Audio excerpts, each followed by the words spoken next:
तो next topic है electron microscope का। इलेक्ट्रॉन माइक्रोस्कोप जो है ये काफ़ी कम्प्लेक्स टाइप होती है, बहुत ही एडवांस टाइप है माइक्रोस्कोप की।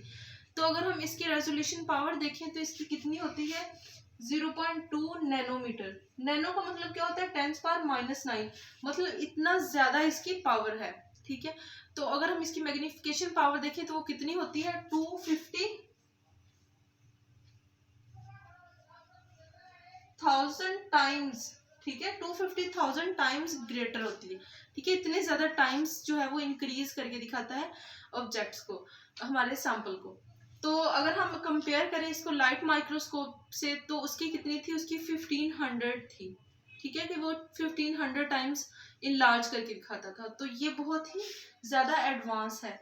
इसका साइज यूजली जो है वो बड़ा होता है। ठीक है, क्योंकि ये बहुत ही वेल डेवलप और एडवांस्ड है। ठीक है, तो इसमें क्या होता है, अगर हम इसकी फंक्शनिंग को देखें तो इसमें एक वैक्यूम चैम्बर होता है। उस वैक्यूम चैम्बर में ही हमें अपना ऑब्जेक्ट रखना पड़ता है। ठीक है, जिसको हमने इनलार्ज करके देखना होता है, जिसको हमने एग्जामिन करना होता है।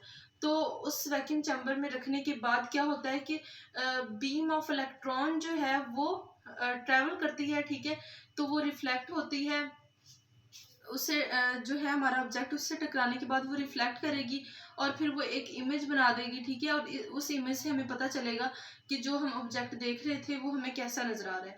तो क्योंकि ये बहुत ही ज़्यादा एडवांस है तो हमें अगर हम एक सेल लें तो सेल के अंदर जो ऑर्गेनेलिज हैं, ठीक है, डीएनए का स्ट्रक्चर, उसकी डिफरेंट ऑर्गेनेलिज, उनकी डिटेल भी हमें इस माइक्रोस्कोप के थ्रू पता चल सकती है। ठीक है, तो इसकी आगे से दो टाइप्स हैं, एक है ट्रांसमिशन इलेक्ट्रॉन माइक्रोस्कोप, एक है स्कैनिंग इलेक्ट्रॉन माइक्रोस्कोप। तो जो ट्रांसमिशन इलेक्ट्रॉन माइक्रोस्कोप है ये क्या करती है कि इसमें ऐसे ही होता है कि बीम ऑफ इलेक्ट्रॉन जो है वो टकराती है, ठीक है, ऑब्जेक्ट से, और फिर वो रिफ्लेक्ट कर जाती है और उसकी वजह से इमेज प्रोड्यूस होता है। ये ज़्यादातर ऑर्गेनेलिज, ठीक है, सेल के अंदर मौजूद डिफरेंट ऑर्गेनेलिज और न्यूक्लियस और डीएनए स्ट्रक्चर, क्रोमोसोम, इन सब की डिटेल हमें बताती है।